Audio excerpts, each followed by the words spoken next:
नमस्कार, स्वागत है आप सभी का डीडी न्यूज पर। आप देख रहे हैं मिड डे प्राइम। मैं हूं ऋतु वर्मा। अगले 1 घंटे में हम बात करेंगे देश भर की बड़ी खबरों की। बताएंगे कि दुनिया भर में कौन कौन सी खबरों पर है सबकी नजर, क्या चल रहा है खेल और अर्थ जगत में, और कुछ झलकियां फिल्म, कला, संस्कृति के क्षेत्र से भी। लेकिन सबसे पहले बड़ी खबरें, और शुरुआत करेंगे, लिए चलते हैं सीधे बीजेपी मुख्यालय। बीजेपी नेता अनुराग ठाकुर इस समय प्रेस को संबोधित कर रहे हैं। कहूंगा दुनिया भर में देखोगे, अगर 90 बार किसी के नेतृत्व में चुनाव हारने का रिकॉर्ड है तो श्रीमान राहुल गांधी जी के नेतृत्व में हारे। और पार्टी के अंदर भी राहुल गांधी जी के नेतृत्व पर सवाल खड़े होते हैं। अब जब वो चुनाव हार जाते हैं तो ईवीएम पर प्रश्न चिन्ह खड़ा करते हैं, तो कभी वोटर्स पर ठीकरा फोड़ते हैं। और यही नहीं, आप अनेकों उदाहरण देखिए। जब कांग्रेस ने कहा EVM is rigged for BJP, EVM machine की हेराफेरी कांग्रेस कहती रही। फिर उन्होंने कहा ईवीएम बैन करो, बैलेट पेपर को वापस लाओ। फिर अगला चुनाव हारे, कहा ईवीएम्स को रिमोटली हैक्ड किया जा सकता है। फिर कह दिया वीवीपैट 100% चेक सुनिश्चित करो। हर हार के बाद कांग्रेस ने नया बहाना ढूंढने का काम किया। आत्मचिंतन, आत्मनिरीक्षण कांग्रेस ने नहीं किया, लेकिन आरोप ईवीएम इलेक्शन कमीशन से लेके संवैधानिक संस्थाओं पे बार बार लगाते रहे। और अब बिहार चुनाव हारता देखकर कांग्रेस पहले ही विपक्षी दलों के साथ मिलकर झूठे आरोप लगाने में लगी है।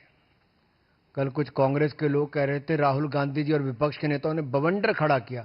अरे भाई, बवंडर नहीं, बलंडर है। और मैं बताने वाला हूं कैसे। जितने आरोप आज तक लगाए, मैं राहुल जी को यही कहूंगा, धूल चेहरे पर थी पर आप आईना साफ करते रहे। और एक एक करके इनको बताना जरूरी इसलिए भी है कि 1952 से अगर हम शुरुआत करें तो चोर चोर मुसेरे भाई मिलकर वोट की चोरी की दुकान चलाई। यानी कि कांग्रेस सीपीआई ने मिलकर संविधान निर्माता, एक संत जैसे नेता डॉक्टर भीमराव अंबेडकर जी को चुनाव हरवाया। और चुनावी भ्रष्टाचार की नींव कांग्रेस ने पहले चुनाव से 1952 में ही रख दी थी। डॉक्टर बाबा साहब अंबेडकर को हराने का काम किया कांग्रेस सीपीआई ने मिलकर किया।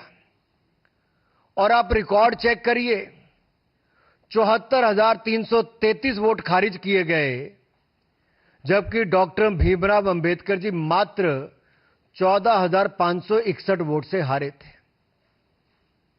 कांग्रेस ने तो संविधान निर्माता एक दलित नेता को पहले चुनाव में निपटाने का काम कर दिया। और 21 अप्रैल 1952 को डॉक्टर अंबेडकर ने 18 पेज की याचिका दायर की। आप कल्पना कीजिए, जिन्होंने संविधान बनाया था, एक कांग्रेस और एक परिवार ने उसी संविधान निर्माता को चुनावों में धांधली करके हरा दिया। यह चुनावी भ्रष्टाचार का पहला उदाहरण। आगे बहुत सारे उदाहरण हैं। मैं चाहूंगा कि एक स्लाइड शो करके आपको, अगर इससे प्रेजेंटेशन देके अगर आप अनुमति देंगे तो मैं आपको बताना चाहूंगा।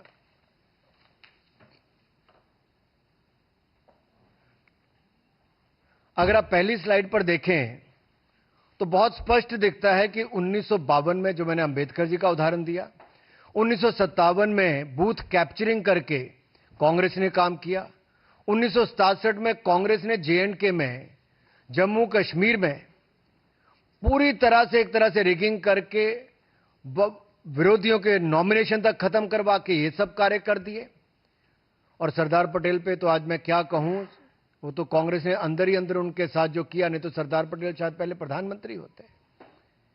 तो रिगिंग पार्टी के अंदर भी और देश के चुनाव में भी कांग्रेस की करने की आदत रही है। और जस्टिस सिन्हा ने जो इंदिरा गांधी जी को 2 अकाउंट्स पे गिल्टी किया था, वो आप देखिए इलेक्टोरल माल प्रैक्टिस के लिए किया था। और 1975 में जब ये उन्होंने कहा, तो 1971 के चुनाव में सरकार के सत्ता का दुरुपयोग सरकारी मशीनरी का, सरकारी कर्मचारियों का कैसे किया जा सकता है, ये कांग्रेस की एक बड़ी नेता ने करके दिखाया और चुनाव उनको फिर उसके खिलाफ जजमेंट आई। देश को बाद में आपातकाल झेलना पड़ा। 1987 में नेशनल कॉन्फ्रेंस के साथ मिलकर लार्ज स्केल रिगिंग कांग्रेस ने की और राइट साइड पे देखिए कीर्ति जाजी ने कहा कि पोलिंग बूथ लूटने का काम उनके और उनके पिताजी के लिए और कांग्रेस के नेताओं के लिए उस समय की कांग्रेस ने किया था। ये एक नहीं, ऐसे अनेक उदाहरण हैं। और इस परिवार और पार्टी का शुरू से ये रहा है कि चुनाव हारते हो तो वोटर पे ठीकरा फोड़ दो या इलेक्शन कमीशन पे ठीकरा फोड़ दो या इलेक्शन कमीशन के नियमों पर, कार्यप्रणाली पर प्रश्न चिन्ह खड़ा कर दो। इंदिरा गांधी जी ने तो यहां तक कह दिया कि मतदाता मूर्खों का टोला है। Indira Gandhi said voters a bunch of fools. और इस 77 का चुनाव हारने के बाद कहा। 1999 में जब राजीव गांधी जी हारे तो उन्होंने बैलेट पेपर पर ठीकरा फोड़ दिया। वो उस समय कहते थे इलेक्ट्रॉनिक मशीन लाओ, आज उनके सुपुत्र राहुल गांधी जी कहते हैं कि भाई ईवीएम बंद करो, वापस बैलेट पेपर पे जाओ। और ये एक के बाद महाराष्ट्र, हरियाणा, दिल्ली, अनेकों राज्यों और देश में 3 बार लगातार चुनाव हारने के बाद, 90 चुनाव हारने के बाद राहुल गांधी जी आरोप प्रत्यारोप पर लगातार जारी हैं। अब इनका मॉडस ऑपरेंडी क्या है राहुल जी का? चुनाव हारो, झूठे आरोप लगाओ, कभी इलेक्शन कमीशन में कंप्लेंट दर्ज मत कराओ, कभी सबूत मत दो और लोकतंत्र को फर्जीवाड़ा करके एक तरह से जनता को भ्रमित करने का काम करो, लोकतंत्र को नीचा दिखाने का काम करो। मेरा राहुल गांधी जी से सीधा सवाल है, किस बात का डर है राहुल जी? शपथ पत्र नहीं देते, सबूत नहीं देते, झूठे आरोप लगाकर भाग जाते हो और यही आपका तरीका हो गया है। भ्रम फैलाया चुनाव के समय संविधान का लेकर, आज संवैधानिक संस्थाओं पे प्रश्न चिन्ह खड़ा करते हो। और ये देखिए शूट एंड स्कूट का इनका पुराना है। इलेक्शन कमीशन ने राहुल गांधी जी को बुलाया, वोटर रोल इशू पे नहीं गए। उनको कहा एविडेंस दे दो, बार बार कहा, नहीं दिया राहुल गांधी जी ने और कांग्रेस पार्टी ने। और यहां तक कि representation of people's act, RP act में अगर देखें सेक्शन 80 में, तो नो इलेक्शन पिटीशन फाइल की इनके किसी भी नेता ने, किसी चुनाव लड़ने वाले ने। और अगर आप दाहिनी ओर देखेंगे तो इंडियन नेशनल कांग्रेस और आरजेडी को, ये पूरा चार्ट देखिए आप ध्यान से। इलेक्शन कमीशन आज 13वां दिन हो गया लगातार बिहार में, वहां तो इनकी कोई इस तरह की बातचीत नहीं है। खुले मन से इलेक्शन कमीशन बात सुन रहा है, बिहार के लोगों को कोई दिक्कत नहीं है। लेकिन जब इनके पास बिहार में मुद्दा कोई नहीं बचा, चुनाव में जाने से पहले हार स्वीकार कर ली, तो अब झूठे आरोप लगाते हैं। अब राहुल गांधी जी का झूठ न्यू वोटर एडिशन पर देखिए साफ दिखता है। महाराष्ट्र का मैं आपको उदाहरण देना चाहता हूं। उन्होंने आरोप लगाया था कि वोटर एडिशन बहुत होगी। मैं आपको आंकड़े दे रहा हूं। 2004 में 4.7% वोट की वृद्धि हुई, यूपीए की सरकार थी। 2009 में वृद्धि हुई 4.1% की, फिर यूपीए की सरकार बनी। अब उस समय महाराष्ट्र में किसकी सरकार थी? इन्हीं की थी भाई। लेकिन जब 2019 और 24 की बात आई तो 1.3% और 4.4% और 2014 में मात्र 3.4%। ये कम है 2004 और 2009 से। तो मैं राहुल गांधी जी से पूछना चाहता हूं और विपक्ष से पूछना चाहता हूं, क्या आपने उस समय वोट चोरी की थी, वोट फर्जीवाड़ा किया था? चुनाव आपने वैसे जीता था। आप देश के मतदाता को नीचा दिखाने का कांग्रेस पार्टी काम कर रही है। अपमान कर रहे हो आप देश के मतदाताओं का। और अगर आपको इस स्लाइड से अगला देखिए, उन्होंने दूसरा आरोप लगाया था कि 5 बजे के बाद कहते बहुत वोट बढ़ गए, जो 5 बजे से पहले कम पड़े थे। यह स्लाइड आपके सामने है। 5 बजे से पहले 58 लाख वोट 1 घंटे में पड़े, प्रति घंटा 58 लाख वोट पड़े। और 5 बजे के बाद 32.5 लाख वोट प्रति घंटा पड़े। तो ये स्पष्ट है कि राहुल गांधी जी के आंकड़े भी झूठे हैं और वो भी झूठे हैं। झूठ बोलो और भाग जाओ, आरोप लगाओ भाग जाओ, सबूत मत दो, केवल आरोप लगाओ, भ्रम फैलाओ। और कांग्रेस पार्टी ने जो फॉर्म 17C है, उनके सभी एजेंट ने साइन किया, कोई डिस्प्यूट नहीं हुआ। अगर उनके पोलिंग एजेंट कोई आरोप नहीं लगाते तो आप क्यों कैसे कह सकते हो? कोई इलेक्शन पिटीशन आज तक फाइल नहीं की कांग्रेस के किसी नेता ने, तो आज इस तरह के झूठे आरोप क्यों लगते हैं? और कांग्रेस में आंतरिक लोकतंत्र खत्म हो चुका है। के.एन. रजन्ना ने, कांग्रेस के वरिष्ठ नेता, जब अपनी पार्टी पर सवाल खड़ा किया कि भाई हमारी सरकार थी 2024 में कर्नाटक में कांग्रेस की, जब ये वोटर लिस्ट बनी तब आप आंखें मूंद करके बैठे थे, हाथ पे हाथ धर के बैठे थे, तब क्यों नहीं बोले? तब तो मुंह में दही जम गया था, होंठ सिल गए थे। जब उन्होंने बात कही तो उनको नोटिस नहीं दिया, फिर एक बार दलित नेता के ऊपर गाज गिरी। कांग्रेस ने उनको नोटिस तो छोड़ी, उनको बर्खास्त करने का सीधा आदेश राहुल गांधी जी ने दिया। कांग्रेस में आंतरिक लोकतंत्र खत्म हो चुका है। और देखिए इसमें भी आंकड़े, आप दाहिनी तरफ देखिए, धुले सीट पे मैं बता रहा हूं आपको स्पष्ट दिख रहा है कि कैसे माइनॉरिटी डोमिनेटेड मालेगांव में, मालेगांव सेंट्रल में 1,94,000 वोट जो एक विधानसभा में पड़े, उसने एक तरफा कर दिया, जबकि बाकी 4 विधानसभाओं में 1,90,000 की हमारी लीड थी। तो ऐसा तो कई है। और ये सब तब हो रहा है जब राहुल गांधी जी को और विपक्षी दलों को अपने घुसपैठिए वोट बैंक पर नजर है, उनको बचाना चाहते हैं। ये तुष्टीकरण की राजनीति, ये बार बार कांग्रेस की और विपक्षी दलों की तुष्टीकरण की राजनीति आती है। ये एक वर्ग को देखकर अपना वोट बैंक साधते हैं और उसके लिए किसी भी हद तक भय भ्रम फैलाने का काम करते हैं, झूठे आरोप लगाने का काम करते हैं और एक घुसपैठ करने वाले को संरक्षण देने का लगातार काम पीढ़ी दर पीढ़ी और दशक दर दशक ये कांग्रेस ने करने का काम किया है। और जब SIR लाए कि ये जो फर्जी वोट अगर बनते हैं तो उसकी सफाई हो, सच्चे भारतीयों को, पक्के नागरिकों को वोट का अधिकार उनका ना छिने, लेकिन जो घुसपैठिए हैं, जो फर्जी वोट बना है, उनके वोट को खत्म किया जाए, तो उसका विरोध कांग्रेस पार्टी करती है। आखिरकार हिंदुस्तान के लोगों के वोट को नीचा क्यों दिखाना चाहती है कांग्रेस और विपक्षी दल? ये घुसपैठियों के वोट बैंक पर राजनीति क्यों करना चाहते हैं विपक्षी दल? क्या हिंदुस्तान के मतदाताओं ने बार बार कांग्रेस को नकारा, तो अब केवल अपने घुसपैठिए वोट बैंक तक ही सीमित होना चाहती है कांग्रेस? और ये टाइम्स ऑफ इंडिया की, इकोनॉमिक टाइम्स की हेडलाइंस मैंने आपको दिखाई है।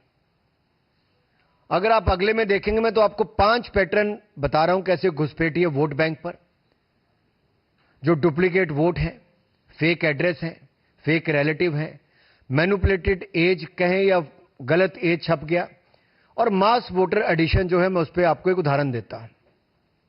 डुप्लीकेट वोट का देखिए आप, रायबरेली नाम तो सुना होगा आपने, राहुल जी ने भी सुना होगा। रायबरेली में मोहम्मद कैफ खान,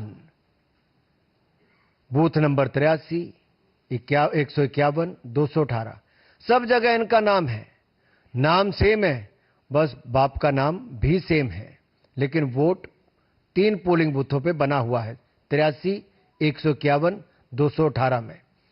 अगला देखिए fake address, 47 voter ID Diamond Harbour में।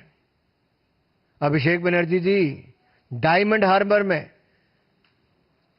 47 वोटर आईडी हाउस नंबर 189 के पोलिंग बूथ 131 पर रजिस्टर हुए हैं।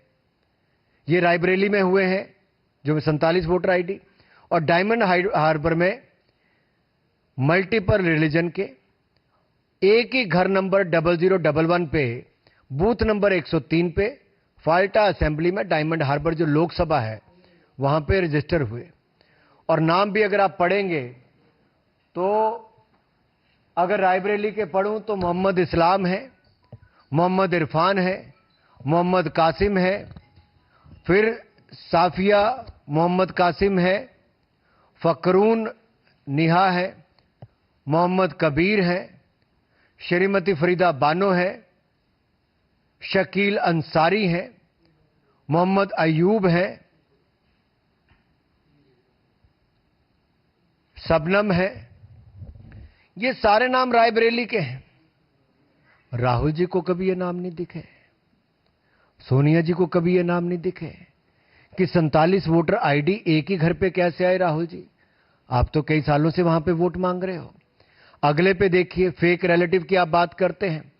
खुर्शीद आलम एक ही रहता है लेकिन इनका बाप बार बार बदल जाता है।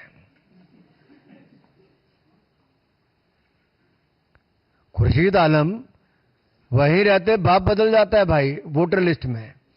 अगर आप देखिए कहां पे, डायमंड हार्बर में। अभिषेक जी जाइए, कभी मिलके तो आइए और पता कीजिए क्या खुर्शीद आलम के पिताजी एक ही हैं कि अलग अलग बदल गए हैं और इनका नाम कैसे बार बार बदल गया है।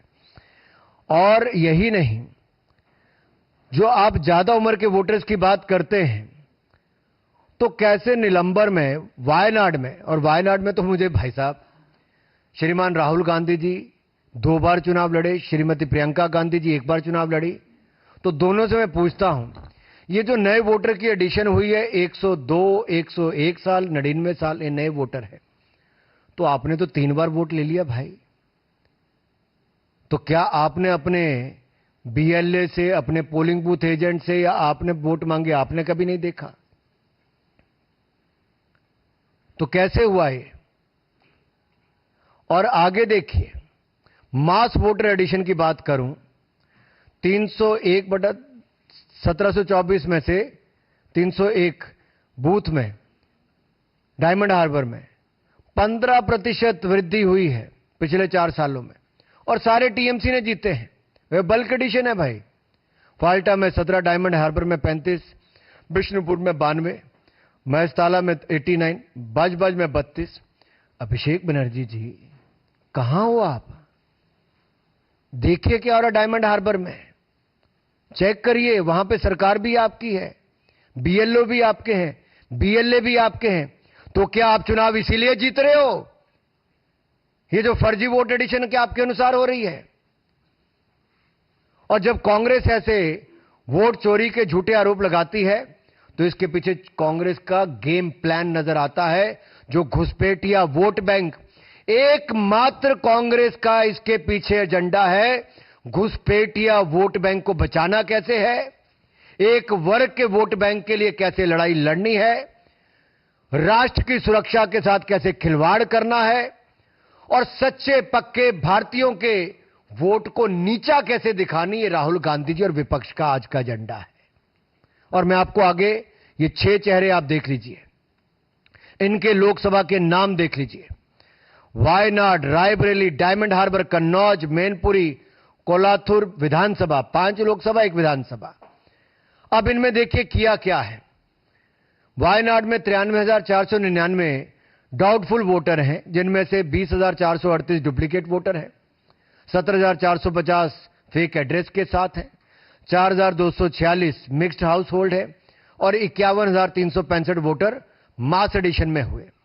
अब आप नाम देखिए साहब, मैमूना नाम है, बूथ नंबर 135 है, और फिर वो 115 पे भी वही है, फिर 152 में भी वही है।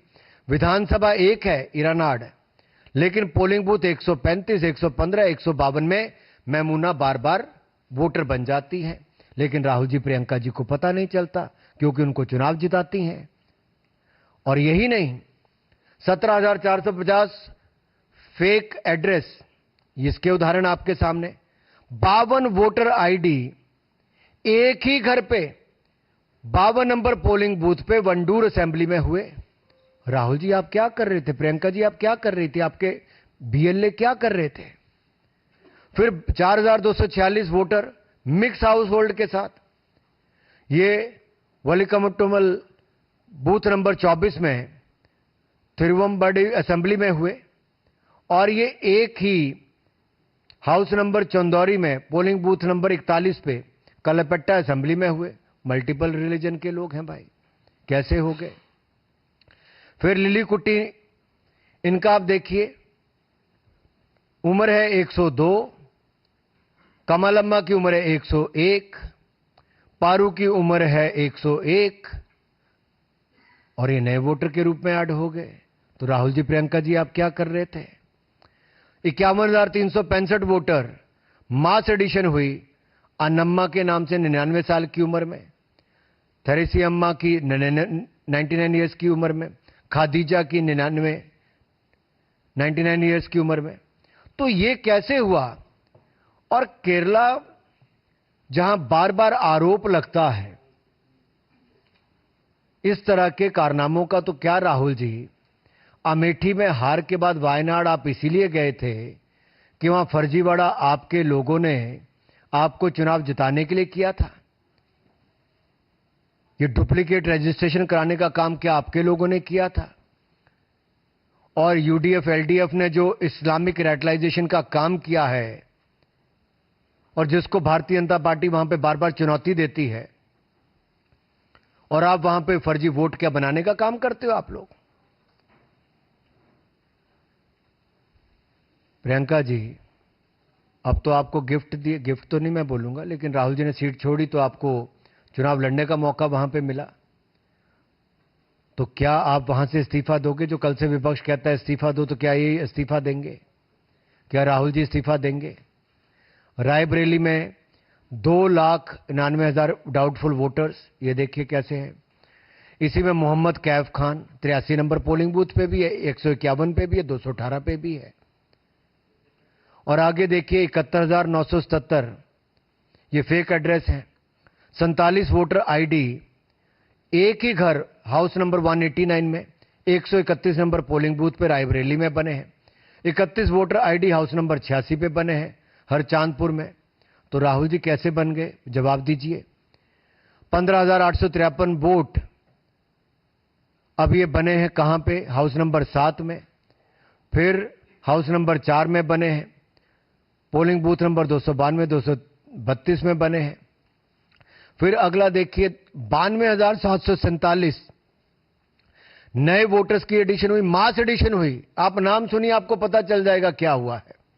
सैदून, नाम क्या है, सैदून 89 ईयर्स एज, अब्दुल हक 85 साल की उम्र, सद्दाम 91 साल की उम्र। तो सैदून, अब्दुल हक, सद्दाम 89, 85, 91 साल की उम्र में पहली बार के वोटर बताते हैं। मोहम्मद याकूब 92 साल, हसमतून 85 साल, ये नए वोटर आपके बन जाते हैं। अब इस तरह से फेक बर्थ सर्टिफिकेट आप लोग दिलाते हो, वोटर आप लोग बनवाते हो, फर्जीवाड़ा आप लोग करते हो। और जब इलेक्शन कमीशन इसकी सफाई की बात करता है कि ऐसी इंटेंसिव सफाई चलनी चाहिए, कार्रवाई होनी चाहिए, तो आप अपने घुसपैठी वोट बैंक को, एक स्पेशल वोट बैंक को बचाने के लिए आप रिफॉर्म्स को रोकने का काम करते हो। और ममता बनर्जी जी से मैं सवाल पूछना चाहता हूं भाई, आप 2005 में लोकसभा में, मुझे आज भी याद है, स्पीकर की चेयर के पास जाके फेंक दिए थे उन्होंने कागज जोर से, और कहा था बांग्लादेशी घुसपैठियों को वोट बैंक बन रहा है और ये लिस्ट में उनके नाम है, आप लोग रोकने का काम नहीं करते हैं। तो ममता बनर्जी जी, आज अगर सफाई होने का काम होता है तो फर्जी घुसपैठिए जो वोट बैंक है उसकी सफाई अभियान पे आप रोक क्यों लगवाना चाहते हो। क्या तब आप दिखावा करते थे और आज घुसपैठिए वोट बैंक को बचाने के लिए ममता बनर्जी जी घड़ियाली आंसू बहा रही हैं। क्या राहुल गांधी जी वोट चोरी के आरोप में अपनी इस्तीफा देंगे। डायमंड हार्बर पे आ जाते हैं साहब, छोटा मोटा वोट नहीं, 2,59,779 वोट, और ये सारे आंकड़े देखिए सामने।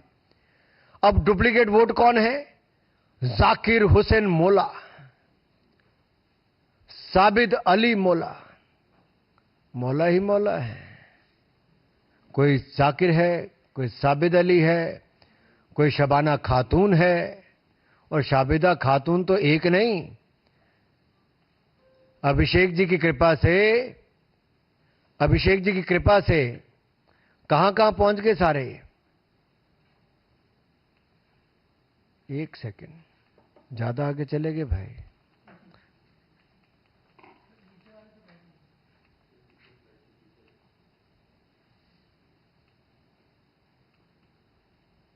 एक सेकंड।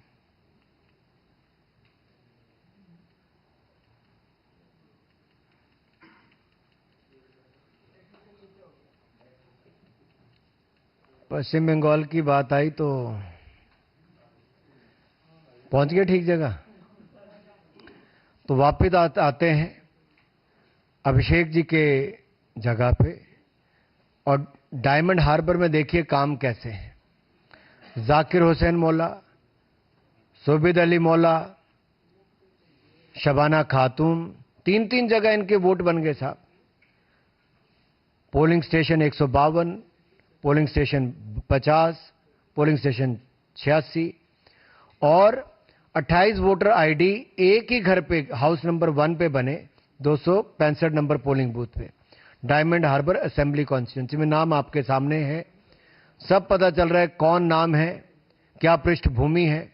111 वोट आईडी एक ही घर पे 66 नंबर पोलिंग बूथ पे हाउस नंबर 97 में बने। खुर्शीद आलम, नाम खुर्शीद आलम का वही रहता है, पिता का नाम, बाप का नाम बार बार बदलता है। अब्दुल मजीद, तोजल लश्कर, ये बार बार देखिए अपना एजेंडा चला के इन्होंने कैसे ये फर्जी वोटवाड़ा किया है, घुसपैठी वोट बैंक। और घुसपैठ कितनी है वोट बैंक की आप देख सकते हैं। हाउस नंबर 11 में कितने वोट बने, हाउस नंबर 26 में कितने बने, ये फाल्टा विधानसभा और बिशनीपुर विधानसभा का आता है। और 225 बूथ पे फिर कितने पोलिंग वोट बने, 43,947 वोट मिक्स हाउस होल्ड में जाके बना दिए। और मास एडिशन जो हुई है, थोक में जो वोट बना है वो 56,564, सरीमन बीबी, हमीदा बीबी, सलेहा मौला, रजमन शेख, अजूफा मौला। अरे भाई, ये सारे लोगों के नाम आपके यहां पर आ गए। तो मैं आपसे सिर्फ इतना पूछना चाहता हूं कि आप आखिरकार ऐसा क्यों कर रहे हो?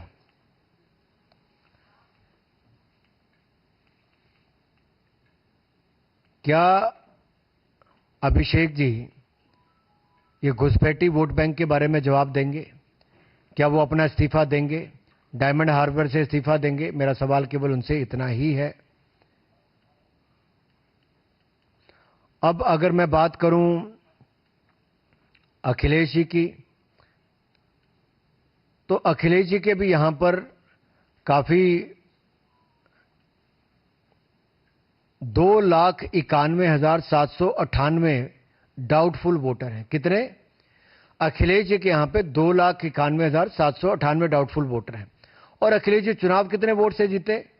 1,70,922 वोटों से।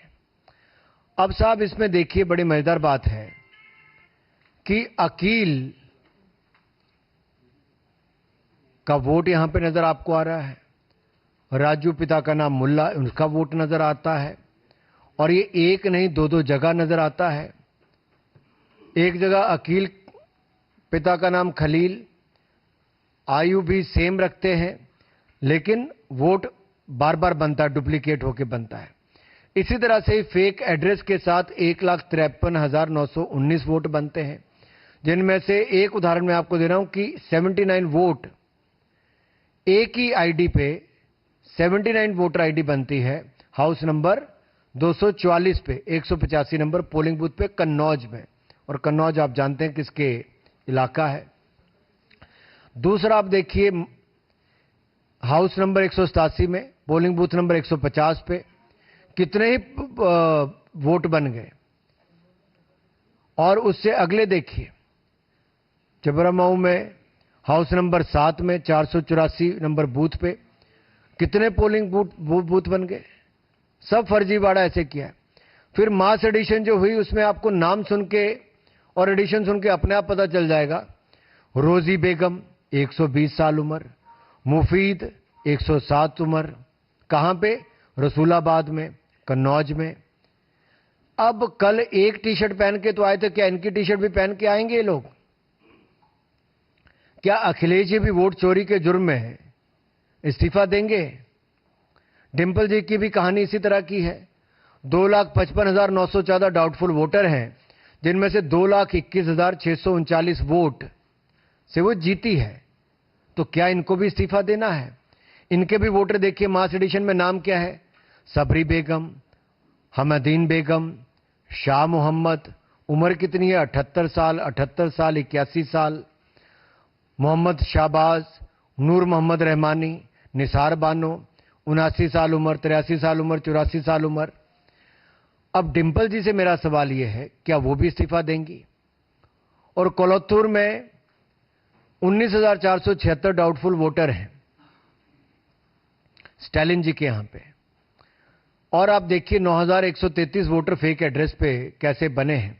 हाउस नंबर 11 पे 30 वोटर आईडी एक ही घर पे बन गए, 84 नंबर पोलिंग बूथ पे, कोलत्तूर असेंबली सेगमेंट में। मोहम्मद अमीन, जफर अली, आरिफा, आयशी बीबी, अनवर, रईफुल्ला,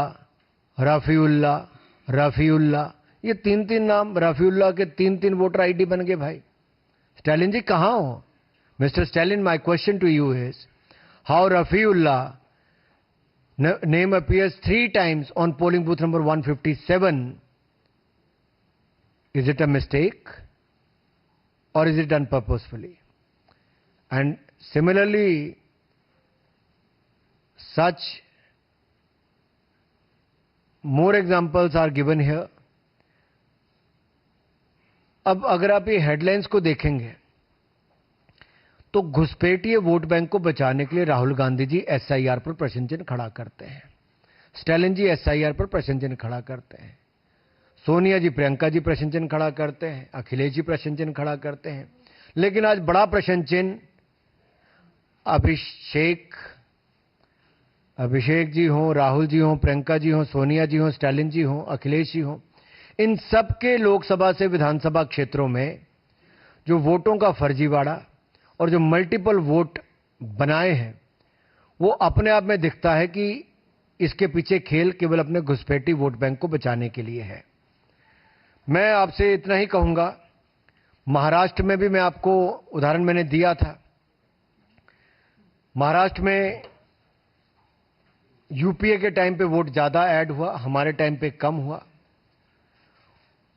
भांडाफोड़ जब कांग्रेस के अपने ही मंत्री ने किया तो उस दलित नेता को रंजना को इस्तीफा देने के लिए मजबूर कर दिया।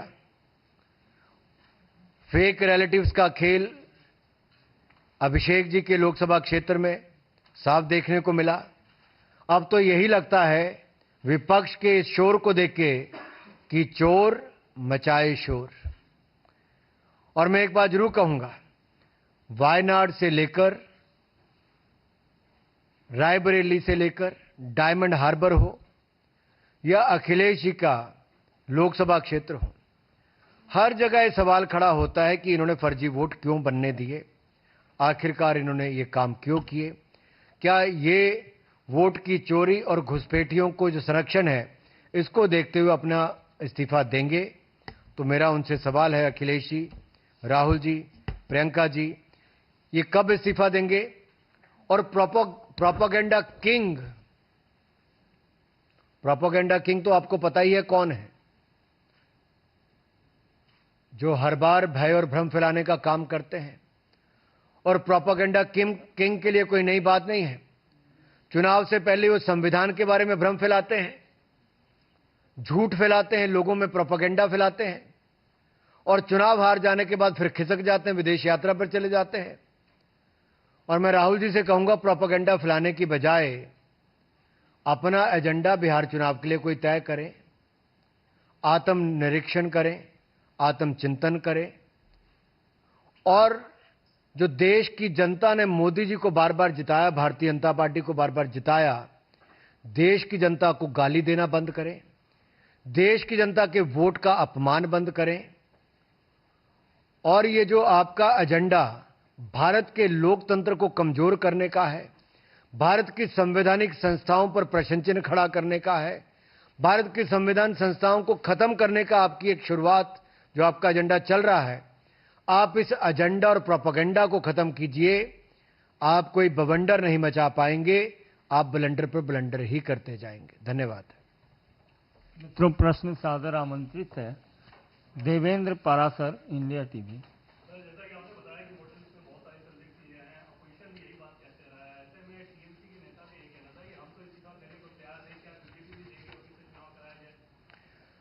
हमारा तो भारत के बीजेपी नेता अनुराग ठाकुर ने राहुल गांधी को कहा कि प्रोपेगेंडा ब्लंडर, प्रोपेगेंडा किंग हैं वो। साथ ही साथ उन्होंने पलटवार करते हुए वोट विवाद पर कहा कि लगातार विपक्षी पार्टियां, और उन्होंने सिलसिलेवार तरीके से उन तमाम लोकसभा सीटों का, लोकसभा क्षेत्रों का जिक्र किया, आंकड़े दिए, फर्जी वोटों के आंकड़े दिए, नए वोटर किस तरह से जुड़े हैं, जीत हार के अंतर की तुलना की, जिसमें उन्होंने कन्नौज का, डायमंड हार्बर जो पश्चिम बंगाल की सीट है, वायनाड जो इस समय प्रियंका गांधी की सीट है, रायबरेली जो इस समय राहुल गांधी की सीट है, तो इन तमाम सीटों का जिक्र करते हुए सिलसिलेवार तरीके से उन्होंने कहा कि घुसपैठियों को बचाने की राजनीति इस समय राहुल गांधी और विपक्षी पार्टी कर रहे हैं। साथ ही उन्होंने ये भी कहा कि जिस तरह से लगातार तंत्र और यंत्र दोनों पर हमला किया जा रहा है, पहले लगातार 10 साल से यंत्र पर हमला किया गया, यानी कि हार के बाद ईवीएम पे सवाल उठाए गए, आज बिहार चुनाव से पहले तंत्र पर हमला किया जा रहा है, पूरी व्यवस्था पर सवाल खड़ा किया जा रहा है। और ये सवाल व्यवस्था पर नहीं खड़ा कर रहे हैं विपक्ष और राहुल गांधी, देश की जनता का अपमान कर रही है, उस मतदाता का अपमान कर रही है जिसने देश में चुनाव में भारतीय जनता पार्टी को जिताया, प्रधानमंत्री नरेंद्र मोदी को जिताया। तो इन तमाम बातों को और इन तमाम हमलों के साथ एक बार फिर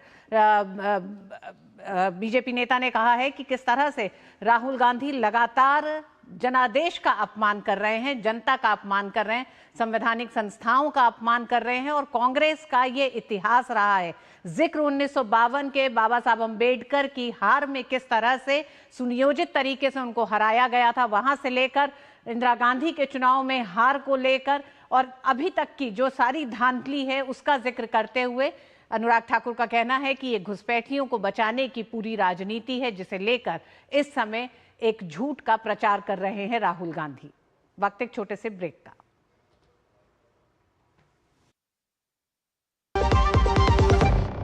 टाइम पे खा लेना और प्लीज बाइक धीरे चलाना जी। और ये तुम्हारी सेफ्टी के लिए।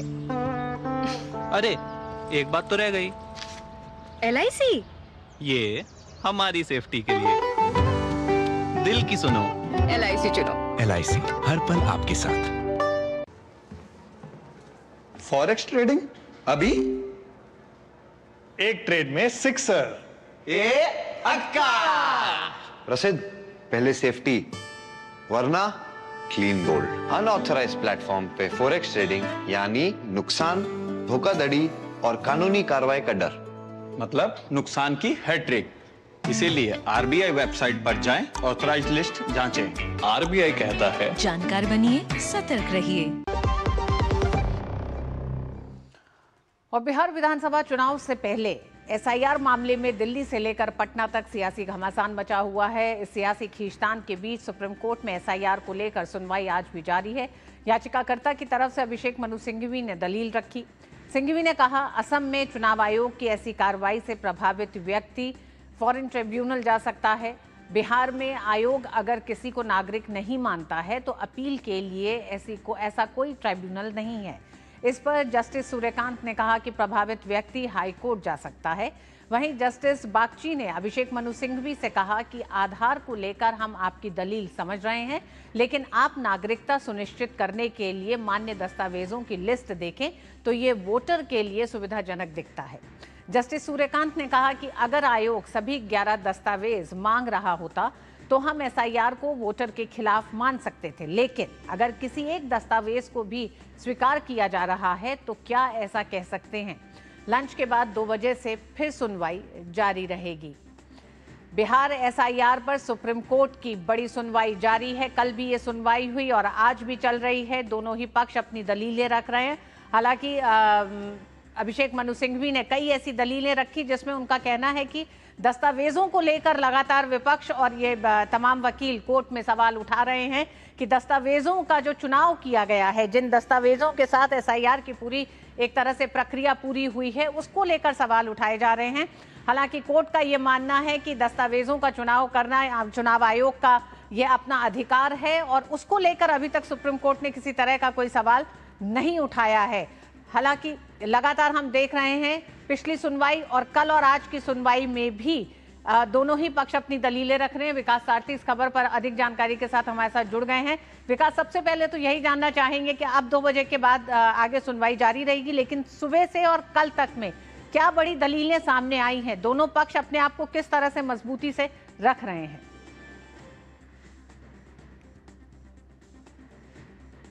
जस्टिस बाची और जस्टिस सूर्यकांत दोनों ने ये कहा कि हम आधार को लेकर के आपकी चिंता समझ रहे हैं। अभिषेक मनु सिंघवी को उन्होंने कहा कि हम आपकी चिंता समझ रहे हैं, लेकिन 11 दस्तावेज हैं, तो ऐसे में ये नहीं कहा जा सकता कि इलेक्शन कमीशन की जो पूरी एक्सरसाइज है वो कहीं वोटर को डिस्करेज करने की है। कहीं ना कहीं ये उसके लिए सुविधापूर्ण बनाने की कोशिश की गई है अगर 11 दस्तावेज वैकल्पिक दिए जा रहे हैं।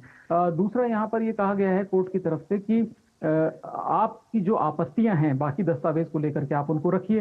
अभिषेक मनु सिंघवी अभी उसी मुद्दे पर बहस कर रहे थे। उनका ये कहना था कि 11 दस्तावेज सिर्फ गिनाने के लिए हैं, क्योंकि जिस व्यक्ति के पास बिहार में जमीन नहीं है उसको कुछ डॉक्यूमेंट्स उसके नहीं माने जाएंगे। एक तो उनकी तरफ से दलील ये दी गई थी।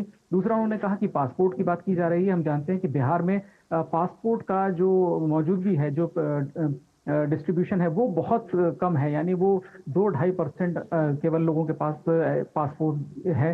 तो उनकी आपत्ति ये थी कि ये कोई बहुत सुविधाजनक दस्तावेज नहीं है। यहीं पर अब 2 बजे के बाद दोबारा सुनवाई शुरू होगी और फिर हम देखेंगे कि कोर्ट की जो कुछ विषय हैं जिन पर वो याचिकाकर्ताओं से स्पष्टीकरण चाहते हैं, उस पर क्या अपनी बात रखते हैं अभिषेक मनु सिंघवी, अब से थोड़ी देर में साफ हो जाएगा। लेकिन कुल मिलाकर कोर्ट का एक नजरिया सुबह ये था कि 11 दस्तावेज में से कोई एक दस्तावेज अगर मांगा जा रहा है, अगर सभी 11 दस्तावेज मांगे जाते तो कोर्ट ने कहा कि हम मान सकते थे कि ये असुविधाजनक होगा किसी वोटर के लिए, लेकिन 11 दस्तावेजों में से कोई एक भी अगर नहीं दे पा रहा है तो इसके लिए चुनाव आयोग से फिर क्या सवाल जवाब हम करें, क्योंकि 11 दस्तावेज काफी एक बड़ी संख्या दी गई है आयोग की तरफ से। और अभी इन्हीं मुद्दों पर आगे 2 बजे से दोबारा बहस होगी। जी विकास, एसआईआर की वैधता को ही लेके एक तरह से पूरा सवाल है, ये पूरी अपीलें हैं। क्या इन दलीलों के बीच में कहीं सुप्रीम कोर्ट के दोनों ही वकीलों में से दोनों ही जजों में से ये टिप्पणी आई है सामने, जिसमें ये माना गया कि एसआईआर मतदाताओं के लिए हितैषी है, इस प्रक्रिया की जरूरत है? क्या दलीलों में कहीं ये सामने आया? बिल्कुल, कल जब इस पे सुनवाई चल रही थी तो जस्टिस सूर्यकांत ने ये कहा था कि ये जो पूरी एक्सरसाइज है, आप इसको लेकर के ऐसा लगता है कि लैक ऑफ ट्रस्ट की बात है। याचिकाकर्ताओं को जो लगता है कि वो भरोसा नहीं कर पा रहे हैं, वरना कल जो सुनवाई चल रही थी उसमें कोर्ट ने कहा कि हमें नहीं लगता कि इससे कोई बहुत बड़ा असर पड़ना चाहिए वोटर्स के ऊपर। और अगर कोर्ट ने खुद भी ये टिप्पणी की थी कि सिर्फ आधार के को ही नागरिकता का दस्तावेज नहीं माना जा सकता है, तो ऐसे में अगर चुनाव आयोग एक गहन पुनरीक्षण कर रहा है और उसमें आधार को नहीं इंक्लूड किया गया है, तो बाकी दस्तावेज हैं उनको लेकर के लोग अपनी बात रख सकते हैं। तो कोर्ट की तरफ से इस तरह की टिप्पणियां जरूर आई थी कि कोर्ट ने भी ये कहा था कि केवल आधार, सिर्फ और सिर्फ आधार के बेसिस पर किसी को नागरिक नहीं माना जा सकता। इस दलील से कोर्ट भी सहमत दिखा चुनाव आयोग। जी विकास, ये पूरी सुनवाई इसलिए भी अहम हो जाती है, अभी ये मामला एसआईआर बिहार में एसआईआर को लेकर है। हालांकि चुनाव आयोग ने जो संकेत दिए हैं कि इस तरह की प्रक्रिया पूरे देश में तमाम राज्यों में करने की जरूरत है, जिस तरह से कई त्रुटियां सामने आ रही हैं, अब वो चाहे घुसपैठियों को लेकर हो या फिर आंकड़े जो सामने आए बिहार एसआईआर में कि मृत तमाम मतदाता हैं जिन्हें अभी मतदाता सूचियों में से नहीं हटाया गया है, तो ये कई ऐसे बिंदु हैं जिन्हें लेके कई सवाल उठ रहे हैं। ऐसे में कल की सुनवाई को लेके भी कई तरह के एक तरह से जो कोर्ट रूम के बाहर जो बातें हुई हैं उनमें उनको एक तरह से और ज्यादा हम तस्दीक करने के लिए इन बातों को करना चाहते हैं, जिसमें यह पाया गया कि योगेंद्र यादव वहां मौजूद थे, 2 मृत मतदाताओं को लेकर वो पहुंचे जिन्हें कि मृत घोषित कर दिया गया है। तो इस तरह के जो दलीलें रखी गई उस पर क्या रहा, क्या बातचीत हुई? क्योंकि निष्कर्ष तो ये सुनवाई पूरी खत्म होगी उसके बाद ही सामने आएगा।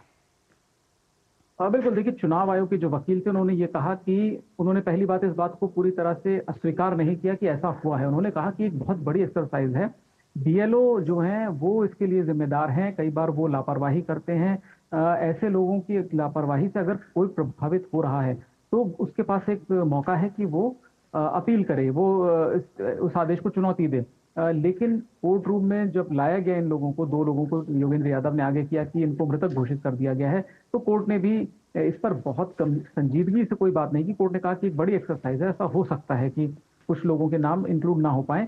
चुनाव आयोग के वकील का ये कहना था कि बजाय ये जो टीवी का एक तमाशा, उन्होंने कहा कि टीवी पे जो तमाशा चलता है उस तरह की चीज कोर्ट में की जा रही है। बेहतर होगा कि आप इन लोगों की मदद करें। उन्होंने योगेंद्र यादव से कहा कि आप इन लोगों की मदद कीजिए जो अगर किसी तकनीकी कारणों से शामिल नहीं हो पाए, बजाय इसके कि कोर्ट में ला करके एक पूरी एक्सरसाइज पर सवाल खड़े कर देना कि कहाँ तक उचित है। दूसरा बात यहाँ पर ये कही गई चुनाव आयोग की तरफ से, ये स्वीकार किया गया कि गड़बड़ियां हो सकती हैं, क्योंकि ये भी जो काम कर रहे हैं वो अधिकारी ही जमीनी स्तर पर कर रहे हैं और लाखों की संख्या में लोगों के नाम इंक्लूड किए जाते हैं हर दिन। अगर ऐसे में कहीं पर कोई गड़बड़ी हो जाती है तो उसको रेक्टिफाई किया जाना चाहिए, ना कि उसको आउट ऑफ प्रोपोर्शन जाकर के ये बताया जाए कि पूरी प्रक्रिया में ही खामी है या पूरी प्रक्रिया ही इस तरह से हो रही है। तो उसको लेकर के कड़ी आपत्ति आयोग की तरफ से जताई गई थी और कोर्ट ने भी इस पर कोई बहुत संजीदगी से कोई टिप्पणी नहीं की, ना ही कोई बहुत तवज्जो दी। कोर्ट ने कहा कि हो सकता है कि ऐसा हुआ हो और ऐसे लोगों के लिए अभी उपयुक्त फोरम है कि वो इसको चुनौती दें। तो अभी जो बहस चल रही है वो इस बात को लेकर के है कि जो ये जो दस्तावेज है, खासतौर से 11 दस्तावेज, अभिषेक मनु सिंघवी की लगातार ये दलील है कि ये सिर्फ गिनाने के लिए है। जो गरीब तबका है, जिसके पास जमीन नहीं है, उसको कहीं ना कहीं दिक्कतें आ रही हैं। उनका जो पूरी बहस का जो केंद्र बिंदु है वो यही है कि उसको, ऐसे लोगों को खासी दिक्कतें आ रही हैं क्योंकि उनके पास ना जमीनें हैं, ना उनके पास पासपोर्ट है और जो और दस्तावेज बताए गए हैं ऐसे दस्तावेज भी उनके पास मौजूद नहीं है। आधार और राशन कार्ड ऐसे लोगों के पास है। तो इन दोनों दस्तावेजों को शामिल किया जाए, ये इसी दलील पर अभी अभिषेक मनु सिंघवी अपनी बात रख रहे हैं। जी विकास, ऐसे में सवाल ये है कि 7 करोड़ 89 लाख में से 7 करोड़ 24 लाख ने दस्तावेज अपने दिए और ये चुनाव आयोग का कहना है कि इतनों के दस्तावेजों की एक तरह से प्रक्रिया पूरी हो चुकी है। तो ऐसे में अब जो बचे हुए तमाम मतदाता हैं उन्हें लेके ये पूरी सुनवाई हो रही है। अभिषेक मनु सिंघवी अब जो दलीलें रख रहे हैं वो क्या उन मतदाताओं के लिए ही सिर्फ रख रहे हैं, उन्हीं को केंद्र में रख के अब सारी चर्चा है? देखिए, इनकी जो सारी बातें अभी सुप्रीम कोर्ट में चली उसमें एक बड़ा बिंदु ये भी चुनाव आयोग की तरफ से उठाया गया था कि ये याचिकाकर्ता कौन है, क्या ये वोटर हैं जिनका नाम नहीं है लिस्ट में, प्रभावित लोग हैं। सबसे पहली दलील ये दी गई आयोग की तरफ से कि इसमें नेता हैं, जबकि पॉलिटिकल पार्टीज वहां पूरी इस प्रक्रिया में शामिल हो रही हैं, लेकिन उन्हीं पार्टियों के कुछ नेता इस तरह की याचिका लेकर के आए हैं। उन्होंने कहा कि अगर इससे दिक्कत है तो पॉलिटिकल पार्टीज की तरफ से औपचारिक या आधिकारिक तौर पर इसमें कोई बात क्यों नहीं सामने आई और वो लोग वहां इस पूरी प्रक्रिया में सहयोग कर रहे हैं और उन्हीं के कुछ नेता याचिका दाखिल करते हैं। ये लोग वोटर नहीं है। सबसे बड़ी आपत्ति आयोग की ये थी कि जो भी लोग अभी तक सुप्रीम कोर्ट के सामने हैं उनमें 1-2 लोगों को छोड़कर कोई भी बिहार का वोटर नहीं है। एडीआर की जो याचिका है उसका भी आयोग ने विरोध किया। उन्होंने कहा कि ये कहां से प्रभावित हो रहे हैं, अगर कोई वोटर प्रभावित है और वो ये याचिका लेकर के आता तो आयोग ने कहा कि हम समझ सकते थे, लेकिन आप देखें कि जितने भी पिटिशनर्स हैं वो ज्यादातर या तो एक्टिविस्ट हैं या वो किसी पार्टी के सांसद या विधायक हैं। तो सबसे पहले आयोग की आपत्ति यही है कि कोई भी प्रभावित व्यक्ति अभी तक सुप्रीम कोर्ट नहीं पहुंचा है। कुछ लोगों को कल योगेंद्र यादव लेकर के आए, उनको ये कहा गया कि इनका नाम शामिल नहीं किया गया, इनको मृत घोषित कर दिया गया है। उस पर भी कोर्ट का ये कहना था कि इनके पास अभी विकल्प है, ये जाकर के आयोग में अपना रिप्रेजेंटेशन दें और यही जो रुख था या यही स्थिति जो थी वो चुनाव आयोग के वकील की भी। उन्होंने कहा कि हम तैयार हैं, अगर इनके नाम किसी तकनीकी गड़बड़ी की वजह से शामिल नहीं हुए तो ये आयोग में दोबारा से आवेदन दें और अगर सही दस्तावेज लेकर के आते हैं तो इनका नाम शामिल किया जाएगा। जी विकास, बहुत बहुत धन्यवाद। बेहद अहम एक समय सुनवाई सुप्रीम कोर्ट में बिहार में एसआईआर की पूरी प्रक्रिया को लेकर जारी है। 2 बजे के बाद ये सुनवाई आगे जारी रहेगी। ये दूसरा दिन है इस सुनवाई का और 2 बजे के बाद उम्मीद की जा रही है कि इस प्रक्रिया को लेकर कोई बड़ा फैसला सुप्रीम कोर्ट की तरफ से आ सकता है। हालांकि सुनवाई अभी जारी है। वक्त एक छोटे से ब्रेक का है।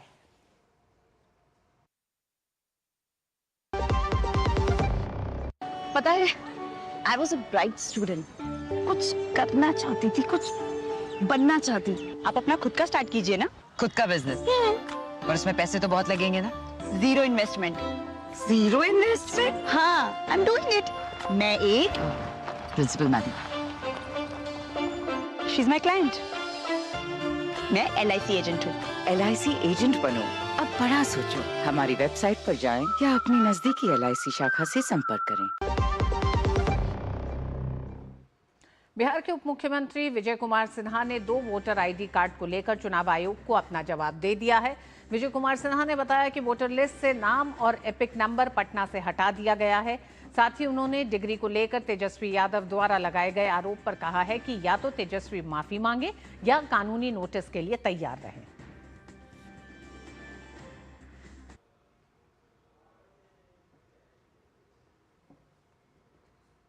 प्रवर्तन निदेशालय के अधिकारियों ने कर्नाटक के उत्तर कन्नड़ जिले के कारवार निर्वाचन क्षेत्र से कांग्रेस विधायक सतीश कृष्ण सैल के आवास पर छापा मारा है।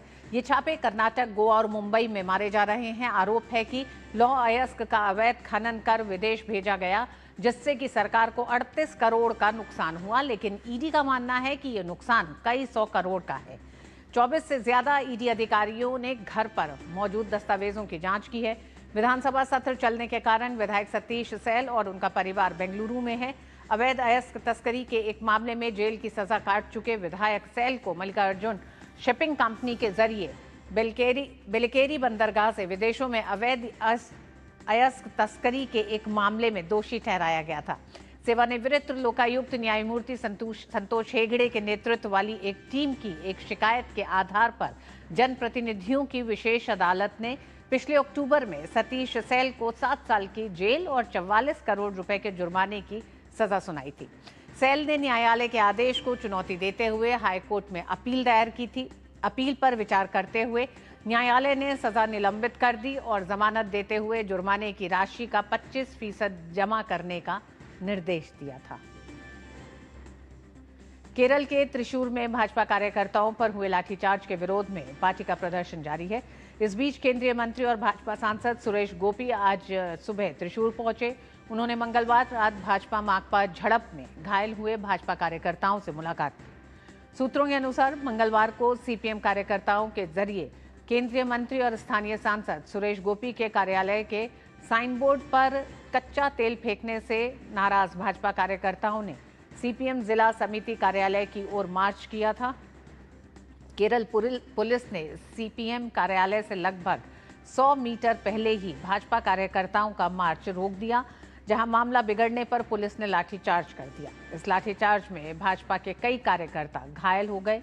इस कार्रवाई से नाराज भाजपा ने आज प्रदेश में विरोध प्रदर्शन का आह्वान किया था। और अब बात हर घर तिरंगे की। पूरे देश में हर घर तिरंगा अभियान पूरे जोर शोर से चल रहा है। इस अभियान में शामिल होते हुए गृह मंत्री अमित शाह दिल्ली में अपने आवास पर तिरंगा फहराया और कहा कि प्रधानमंत्री मोदी के नेतृत्व में शुरू हुआ हर घर तिरंगा अभियान आज देश को एकता के सूत्र में पिरोने और राष्ट्र प्रेम की भावना को और भी प्रबल बनाने वाला जन अभियान बन गया है। यह अभियान दर्शाता है कि असंख्य स्वतंत्रता सेनानियों ने अपने त्याग, तप और समर्पण से जिस आजाद भारत का सपना साकार किया था, उसे विकसित और सर्वश्रेष्ठ बनाने के लिए 140 करोड़ देशवासी संकल्पित हैं।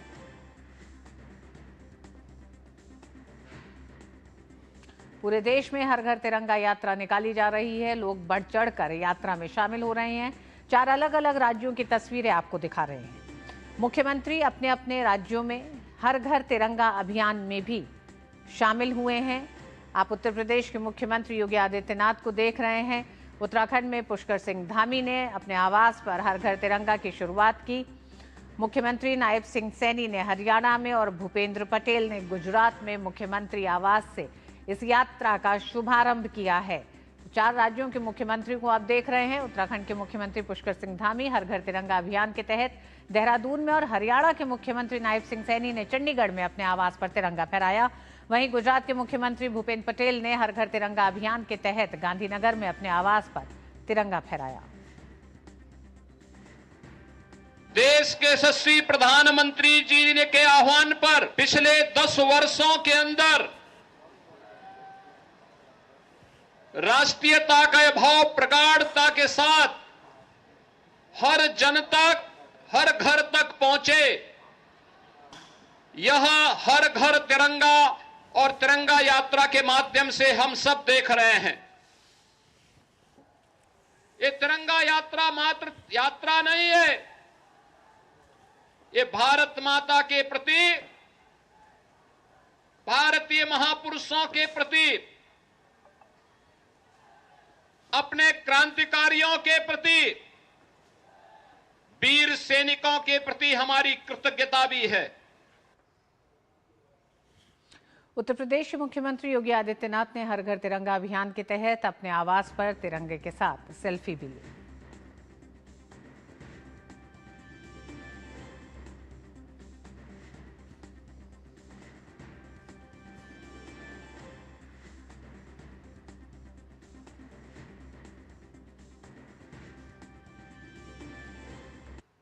हर घर तिरंगा लगाने का अभियान यह शुरू किया गया है और माननीय प्रधानमंत्री श्री नरेंद्र मोदी जी ने कि आज़ादी 1947 में मिली। जब आज़ादी के 100 साल पूरे हों 2047 में विकसित भारत होना चाहिए, शक्तिशाली भारत होना चाहिए, गरीबी से मुक्त भारत होना चाहिए, सभी क्षेत्रों में नंबर 1 का भारत होना चाहिए। इस संकल्प को हर भारतवासी अर्थात 144 करोड़ लोग अर्थात 288 करोड़ लोग 288 करोड़ भुजाएं देश की उठ करके खड़ी हो गई। तिरुवनंतपुरम में भी तिरंगा यात्रा निकाली गई। इस रैली में केरल बीजेपी के अध्यक्ष राजीव चंद्रशेखर भी शामिल हुए।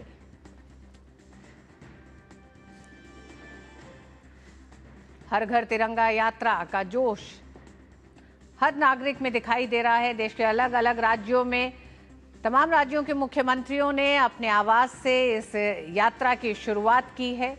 आप इस समय तिरुवनंतपुरम में देख रहे हैं बीजेपी नेता Rajiv Chandrashekhar.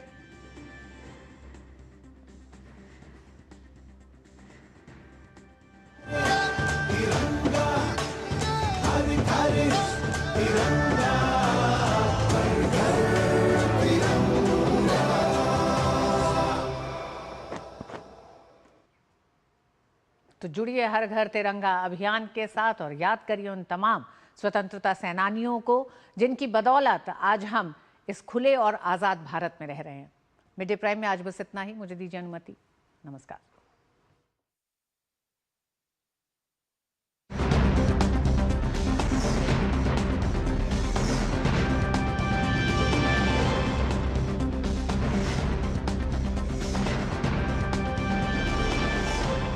Mid day prime के प्रायोजक थे LIC, हर पल आपके साथ।